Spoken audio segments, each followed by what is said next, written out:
ஓம் சாந்தி. முரளி தேதி 18/5/2026.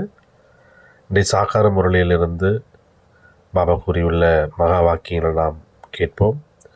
பாபா கூறுகின்றார், இனிமையான குழந்தைகளே, நாம் ஈஸ்வரிய குடும்பத்தினர். நாம் நம்முடைய மறைமுகமான தெய்வீக ராஜாங்கத்தை ஸ்தாபனை செய்து கொண்டிருக்கின்றோம் என்ற இதே ஆன்மீக போதையில் இருங்கள். கேள்வி: குழந்தைகளிடம் எந்த ஒரு பழக்கம் உறுதியாக இருந்தது என்றால் நாள் முழுவதும் குஷி நிறைந்திருக்கும். குழந்தைகளிடம் எந்த ஒரு பழக்கம் உறுதியாக இருந்தது என்றால் நாள் முழுவதும் குஷி நிறைந்திருக்கும்.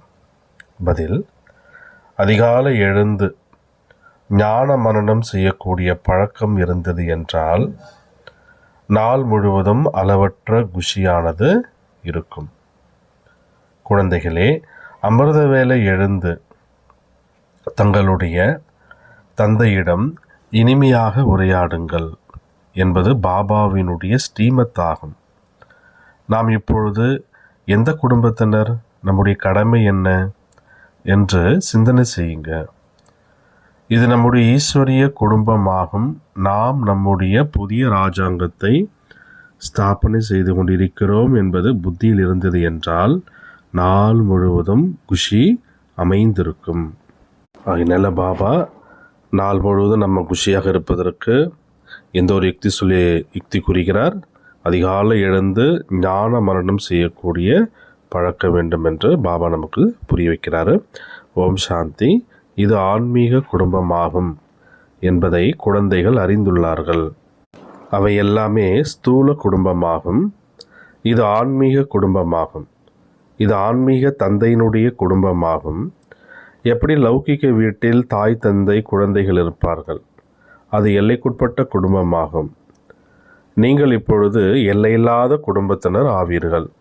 தாயும் நீயே, தந்தையும் நீயே என்று குழந்தைகள் பாடவும் செய்கின்றார்கள். எனவே இது குடும்பம் போல ஆகின்றது, படைப்பவருடைய படைப்பாகின்றது. பார்க்க போனால் குழந்தைகள் அனைவரும் அவருடைய படைப்புகளாகும். ஆனால் அறியாமல் இருக்கின்றார்கள். குழந்தைகளாகி நீங்கள் இப்பொழுது அறிந்துள்ளீர்கள். உண்மையில் இது எல்லையில்லாத தந்தையினுடைய குடும்பமாகும். ஈஸ்வரிய விஸ்வ வித்யாலயம். இவர்களுக்காக விநாச காலத்தில் அன்பான புத்தியுடையவர்களை வெற்றி அடைவோர் என்று பாடப்பட்டிருக்கிறது. யார் ஈஸ்வரிய குடும்பத்தை சேர்ந்தவங்களோ அவர்களுக்காக விநாச காலத்தில் அன்பான புத்தி உடையவர்களே வெற்றி அடைவார்கள் என்று பாடப்பட்டிருக்கின்றார் பாபா.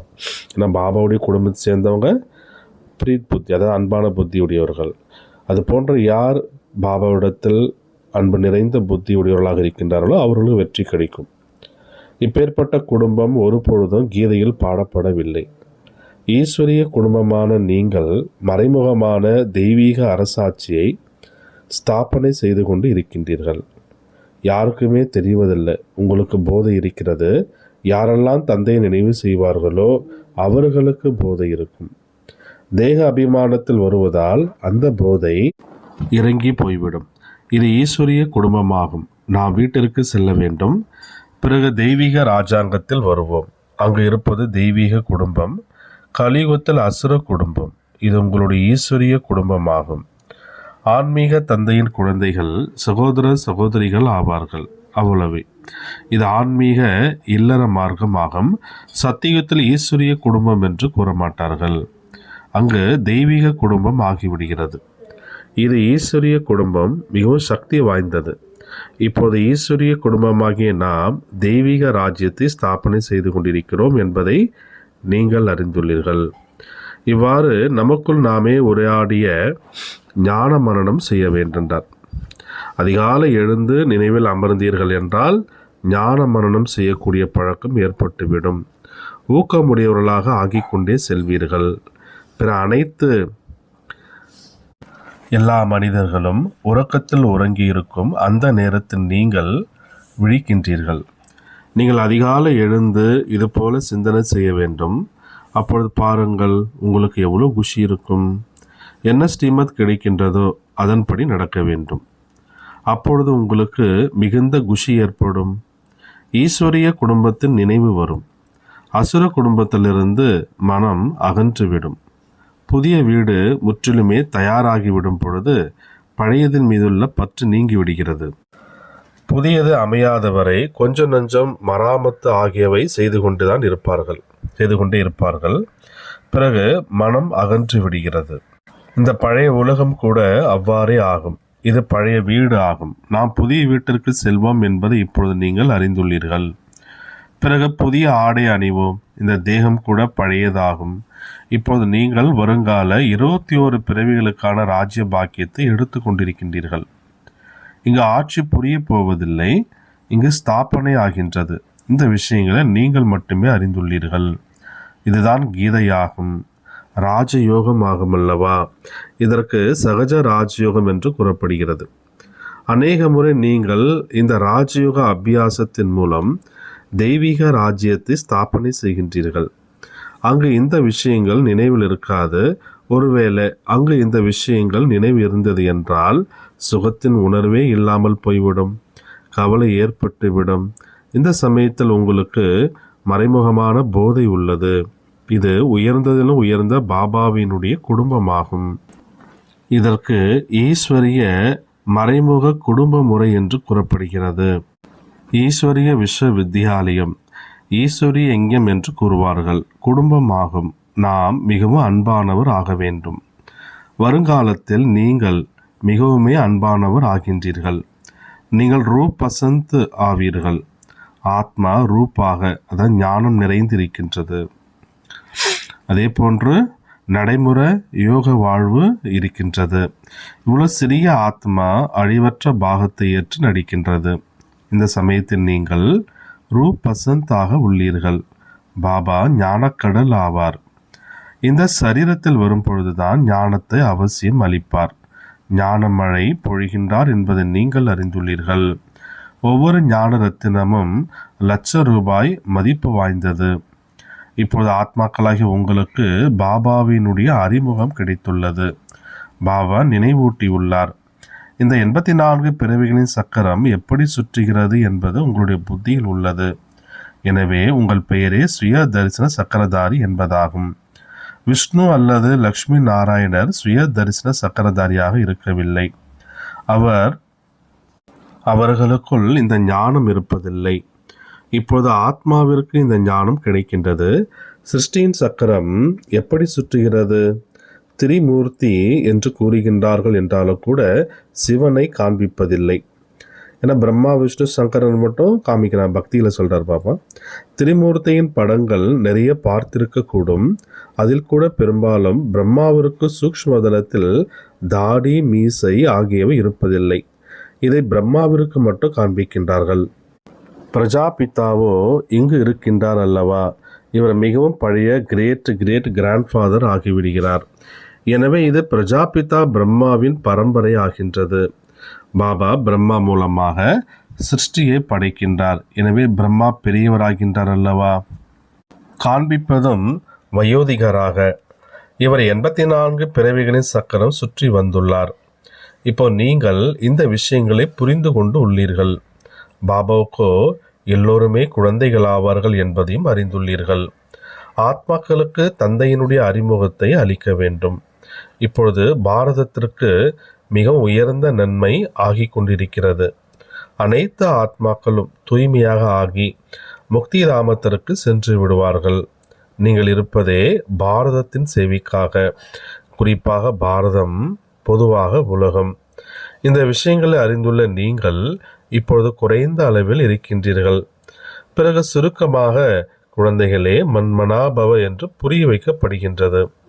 காந்தி பாபுஜி என்ன செய்து கொண்டிருந்தார்? அவர் கூட ராமராஜ்யத்தை விரும்பி கொண்டிருந்தார். எப்பேற்பட்ட அதிசயமான நாடகமாகும் அல்லவா? இப்பொழுது நீங்கள் சாட்சியாகி விளையாட்டை பார்க்கின்றீர்கள். உங்களுக்கு சிரிப்பு வருகின்றது. எங்கே இருக்கும் விஷயங்களை எங்கே எடுத்து செல்கின்றார்கள்? நாடகத்திற்கேற்ப உலகத்தினுடைய நிலைமை கெட்டதாக ஆகிவிட்டுள்ளது என்று பாபா கூறுகின்றார். பின் தந்தை வந்து சத்கதி செய்கின்றார். குழந்தைகளாகிய உங்களுக்கு போதை ஏறி உள்ளது. இவர் முழு உலகத்திற்கான நிராகார தந்தை. இந்த பிரம்மா கூட யாருடைய குழந்தை ஆவார்? சிவபாபாவினுடைய குழந்தை ஆவார். அவர் யாருடைய குழந்தை? இந்த தாய்மார்கள் சிவபாபா எங்களுடைய குழந்தை ஆவார் என்று கூறுகின்றார்கள். இது சிவபாபாவினுடைய லீலை ஆகும். மற்றபடி சாட்சாத்காரம், காட்சிகள் ஆகியவற்றிலோ மாயையினுடைய பிரவேசம் நிறைய ஆகின்றது. எங்களுக்குள் சிவபாபா வருகிறார், சிவபாபா இதை கூறுகிறார் என்று கூறுகின்றார்கள். இவை எல்லாமே பூதங்களினுடைய பிரவேசமாகும். குழந்தைகளாக நீங்கள் எச்சரிக்கையுடன் இருக்க வேண்டும். இந்த பூதங்களின் வியாதி எப்பேற்பட்டது என்றால் 2 உலகங்களிலிருந்தும் இல்லாமல் செய்து விடுகிறது. நாம் சாட்சாத்காரம் செய்ய வேண்டும் என்ற எண்ணம் ஒருபொழுதும் வரக்கூடாது. இவை எல்லாமே பக்தியினுடைய சிந்தனையாகும். ஞான மார்க்கத்தை நல்ல முறையில் புரிந்து கொள்ள வேண்டும். மாயை அநேக விதமாக ஏமாற்றுகிறது. சாட்சாத்காரம் ஆகியவற்றால் எந்த நன்மையும் கிடையாது. இவர் மூலமாக நிச்சயதார்த்தம் செய்விக்கின்றார் என்று பாபா கூறுகிறார். யாருக்கு? நமக்கும் பாபாவுக்கும். பாபாவுடைய கட்டளை, நீங்கள் எந்த ஒரு தேகதாரியும் நினைவு செய்யக்கூடாது. நீங்கள் உங்களை ஆத்மா என்று உணர்ந்து தந்தையை நினைவு செய்யுங்கள். தங்களுடைய நன்மைக்காக தந்தையை நினைவு செய்ய வேண்டும். இதுவோ மிகவும் புரிந்து கொள்ள வேண்டிய விஷயமாகும். பாபாவிற்கு எந்த ஒரு சமாச்சாரம் கூட எழுதலாம். எல்லையில்லாத பாபாவுக்கு கடிதத்தில் தங்களுடைய சேம நலத்தின் சமாச்சாரம் எழுதலாம் என்ற அந்த அளவுக்கு கூட அறிவு ஒரு சில குழந்தைகளிடம் இல்லைன்றார் பாபா. பாபாவுக்கு நம்மை பற்றிய விஷயங்களை எழுதணும் அப்படின்றார் பாபா. லௌகீக தந்தைக்கு கடிதம் எழுதவில்லை என்றால் நிம்மதியை கெட்டு விடுகிறது. இவரும் எல்லையில்லாத தந்தையாவார். 1 மாதம் கடிதம் வரவில்லை என்பதை பார்க்கும் பொழுது இப்பேற்பட்ட பரலோக தந்தைக்கு கடிதம் கூட எழுதாத வகையில் மாயா ஒருவேளை சாப்பிட்டு விட்டது போலும் என்று நினைக்கிறார். பாபா, நாங்கள் நாராயணி போதையில் இருக்கின்றோம் என்று இவ்வளவாவது எழுத வேண்டும் அல்லவா? நீங்கள் கூறிய வழிமுறைப்படி நாங்கள் மும்முரமாக இருக்கின்றோம். இது போல எழுதணுன்றார் பாபா. பின் பாபா கூட குழந்தை நலமாக உள்ளது என்று புரிந்து கொள்வார். கடிதம் எழுதவில்லை என்றால் நோய்வாய்ப்பட்டிருக்கின்றார் என்று நினைப்பார். நினைவிலேயே இருப்பதில்லை. இல்லை என்றால் பாபா, நாங்கள் இந்த சேவை செய்துள்ளோம், இவர்களுக்கு புரிய வைத்தோம், இவருடைய புத்தியில் முழுமையாக பதியவில்லை என்று பாபாவிற்கு சமாச்சாரம் கொடுக்கணுன்றார். சேவை பற்றிய சமாச்சாரம் கொடுக்கணும். பின் இவரும் இந்த முறையில் புரிய வையுங்கள் என்று உங்களுக்கு புரிய வைப்பார். குழந்தைகள், பாடலை கேட்டீர்கள். யார் பாட்டை உருவாக்கினார்களோ அவர்கள் இந்த பாடலின் பொருளை புரியாமல் உள்ளார்கள். அவை எல்லாமே பக்தி மார்க்கமாகும். எதெல்லாம் கூறுகின்றார்களோ ஒன்றுமே புரியாமல் உள்ளார்கள். முக்கியமான விஷயம், தந்தையே அறியாமல் இருக்கின்றார்கள். தந்தை அறிந்து கொள்வதால் பாரதம் சத்கதியை அடைகின்றது. தந்தை அறியாத காரணத்தினால் பாரதம் முற்றிலும் துர்கதியை அடைந்து விடுகிறது. இப்போ பாபா குழந்தைகளாகி உங்களுக்கு புரிய வைக்கின்றார். நான் உங்களை சத்கதிக்கு அழைத்து செல்வேன், மற்ற அனைவரையும் முக்தியில் அழைத்து செல்வேன். பாரதம் ஜீவன் முக்தியில் இருக்கும் பொழுது மற்ற எல்லோரும் முக்தியில் இருப்பார்கள். இந்த மாற்றத்தை பாபாவை தவிர வேறு யாரும் செய்ய முடியாது. அனைவருக்கு சத்கதி அளிக்கக்கூடிய வள்ளல் ஒரே ஒரு தந்தை ஆவார். அனைவருக்கு சத்கதி அவசியம் கல்பமாக சங்கமத்தில் தான் ஏற்படும். ஆத்மாக்களாகிய நம்முடைய ஆன்மீக தந்தை ஒரே ஒருவர் என்பதை நீங்கள் அறிந்துள்ளீர்கள். அவரை ஆத்மாதான் நினைவு செய்கிறது. உங்களுக்கு பக்தி மார்க்கத்தில் 2 தந்தைகள் இருக்கின்றார்கள். சத்தியத்தில் இருப்பது ஒரு தந்தை, சங்கமத்தில் 3 தந்தையர்கள் ஆவார்கள். பிரஜாபிதா பிரம்மா கூட தந்தையாகின்றார் அல்லவா? சிவன் கூட தந்தையாவார். அவர் அனைத்து ஆத்மாக்களின் தந்தை. அவரிடமிருந்துதான் ஆஸ்தி பெற வேண்டியிருக்கு. அவர் நினைவு செய்வதனால்தான் விகர்மங்கள் விநாசமாகும். பிரம்மாவை நினைவு செய்வதனால் விகர்மங்கள் விநாசம் ஆகாது. எனவே சிவபாபாவைத்தான் நினைவு செய்ய வேண்டும். நாம் அவருடையவர்களாக ஆகியிருக்கின்றோம். இது ஆன்மீக தந்தை ஆன்மீக குழந்தைகளின் பொருட்டு அளிக்கும் உண்மையான சத்தியமான ஞானமாகும். மற்றவர்கள் எல்லோருமே தேக அபிமானி ஆவார்கள். தேக அபிமானி பதீத்தமான மனிதர்கள் பதீத்தமான காரியங்களைத்தான் செய்வார்கள். தான புண்ணியம் போன்ற என்னவெல்லாம் காரியங்களை செய்கின்றார்களோ அவை அனைத்தும் பதித்தர்கள் தான் செய்கின்றார்கள். ராவண ராஜ்யத்தில் இதெல்லாம் நடக்கும் தான்டார் பாபா. இப்பொழுது பாபா சட்டத்தை பிறப்பிக்கின்றார், கூறுகின்றார், குழந்தைகளே ஜாக்கிரதை, விகாரத்தில் செல்லாதீர்கள், காமத்தின் மீது வெற்றி அடைய வேண்டும். புயல்கள் ஆகியவையோ நிறைய வரும், இதில் மனமுடைந்து நீங்கள் போகக்கூடாது. மாயினுடைய எத்தனை விகல்பங்கள் வரும் என்றால் அஞ்ஞான காலத்தில் கூட அவ்வளோ வந்திருக்காண்டார் பாபா. அந்த அளவுக்கு வரும். ஆனால் நீங்கள் மனம் முடிஞ்சு போகாதீங்கன்னு சொல்கிறார் பாபா. அப்படி கூட தீய எண்ணங்கள் வருகின்றன கூறுகின்றார்கள். பக்தி மார்க்கத்திலோ மிகவும் குஷி இருந்தது, இப்போது உங்களை நினைவு செய்ய விரும்புகின்றோம், ஆனால் செய்ய முடியலை அப்படின்றாங்களாம். புள்ளி நினைவிற்கு வருவதில்லை, பெரிய பொருளாக இருந்தால் நினைவு செய்யலாம். நீங்கள் சிவபாபா என்று கூறி நினைவு செய்யுங்கள் என்று பாபா கூறுகிறார். இந்த பழைய உலகத்தை மறந்து விடுங்கள், நீங்கள் சாந்தி தாமத்தை நினைவு செய்யுங்கள். சாந்தி தாமத்தை மட்டும் நினைவு செய்வதல்ல, தந்தையின் நினைவினால்தான் விக்கிரமங்கள் விநாசமாகும். ஆத்மாவிற்கு இனிமையான தந்தை மீது அன்பு வேண்டும். அவர் அரைக்கல்பத்தின் பிரிய தர்ஷன் ஆவார். நாங்கள் அரைக்கல்பம் உங்களை மறந்து விட்டோம் என்று ஆத்மா கூறுகின்றது. இங்கு பிராமணிகள் யாரையெல்லாம் அழைத்து வருகின்றார்களோ மிகவும் எச்சரிக்கையுடன் நிச்சய புத்தி உடையவர்களையே அழைத்து வர வேண்டும். இங்கு வந்துவிட்டு பிறகு போய் யாராவது பதித்தமாக ஆனார்கள் என்றால் பிராமணி மீது தண்டனை ஏற்பட்டுவிடும். எனவே பிராமணி மீது மிகவுமே பொறுப்பு இருக்கின்றார் பாபா. அப்போ நல்லா பக்காவான ஆத்மா தான் அழைச்சிட்டு வரணுன்றார் பாபா மீட்டுக்கு. பாபா இந்த ரதத்தை எடுத்துள்ளார். அனைத்து விஷயங்களிலும் அனுபவம் உடையவர் ஆவார். இங்கு அசுத்தத்தினுடைய விஷயம் கிடையாது. தங்களுக்குள் சிரிப்பது, விளையாடுவது, உரையாடுவது இவற்றிற்கு எந்த தடையும் இல்லை. மற்றபடி சிறிதளவு கூட ஏதாவது ஒரு ஆத்மா மீது அன்பு வைத்தீர்கள் என்றால் அது அதிகரித்து கொண்டே போகும். அவருடைய நினைவு வந்து கொண்டே இருக்கும். எனவே இதையும் கடந்து செல்ல வேண்டும்.